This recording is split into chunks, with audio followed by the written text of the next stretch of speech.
Ramkumar sir, Sasi Tharoor എന്ന UN ഒഫീഷ്യലിൻ്റെ അനുഭവ സമ്പത്ത് മാത്രം മതിയാകും ഇതുമായി ബന്ധപ്പെട്ട് ഭാരതം മുന്നോട്ട് വെക്കുന്ന ഈ ഒരു പ്രതിനിധി സംഘത്തിൽ ശശി തരൂരിന്റെ പ്രാധാന്യം എത്രത്തോളം ഉണ്ടെന്ന് മനസ്സിലാക്കാൻ?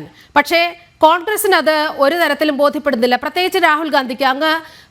അങ്ങ് പറഞ്ഞതുപോലെ തന്നെ രാഹുൽ ഗാന്ധി നേരിട്ട് തന്നെയാണ് ഇത്തരത്തിൽ ഒരു കമ്മിറ്റിക്ക് 4 പേരുടെ പേര് മുന്നോട്ട് വെക്കുന്നതും അതിൽ ശശി തരൂർ ഇല്ലാതെ പോകുന്നതും.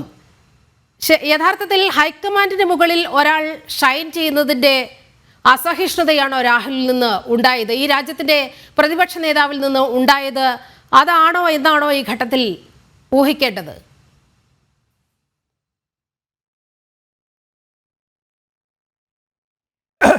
ശ്രീ ശശി തരൂരിന് സ്വന്തം പാർട്ടിയിലെ പ്രവർത്തകരിൽ നിന്നും നേതാക്കന്മാരിൽ നിന്നും അസൂയ നേരിടേണ്ടി വന്നിട്ടുണ്ട് എന്നുള്ളത് അദ്ദേഹം തന്നെ തിരുവനന്തപുരത്ത് 2 തെരഞ്ഞെടുപ്പിൽ മത്സരിച്ചപ്പോൾ സൂചിപ്പിച്ചിട്ടുണ്ട്.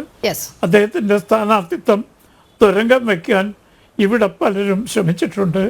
അദ്ദേഹത്തെ കളിയാക്കിക്കൊണ്ട് പ്രമുഖ നേതാക്കന്മാർ പലരും ഇംഗ്ലീഷ് സംസാരിച്ചാൽ രാഷ്ട്രീയ നേതാവായില്ല എന്ന് വരെ കളിയാക്കി പറഞ്ഞിട്ടുണ്ട്. പക്ഷേ KPCC ഈ രാഹുൽ ഗാന്ധിയുടെ തീരുമാനം വരുന്നതിന് മുമ്പ് ഇനി അവർ തിരുത്തുമെന്നറിയില്ല. KPCC തരൂരിനെ കേന്ദ്ര ഗവൺമെൻറ് ക്ഷണിച്ചത് ശ്ലാഘനീയമാണ് എന്ന് അഭിപ്രായ പ്രകടനം നടത്തിക്കഴിഞ്ഞു.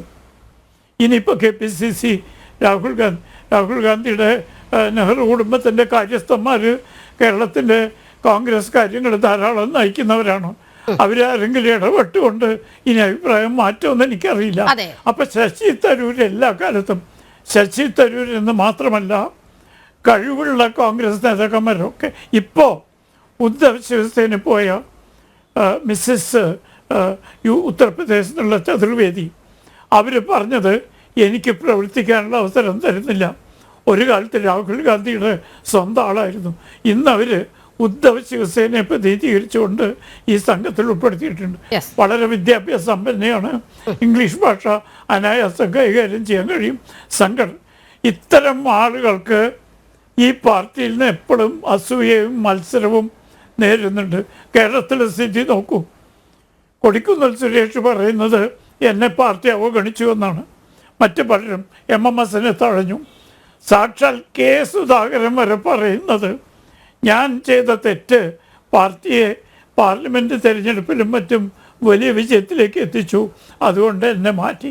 അപ്പോൾ കോൺഗ്രസ് നേതാക്കന്മാർക്ക് അല്ലെങ്കിൽ ഇന്ന് കോൺഗ്രസിനെ നിയന്ത്രിക്കുന്ന ആളുകൾക്ക് വളരെ ഭീമമായ അപകർഷതാബോധം വന്നിട്ടുണ്ട്.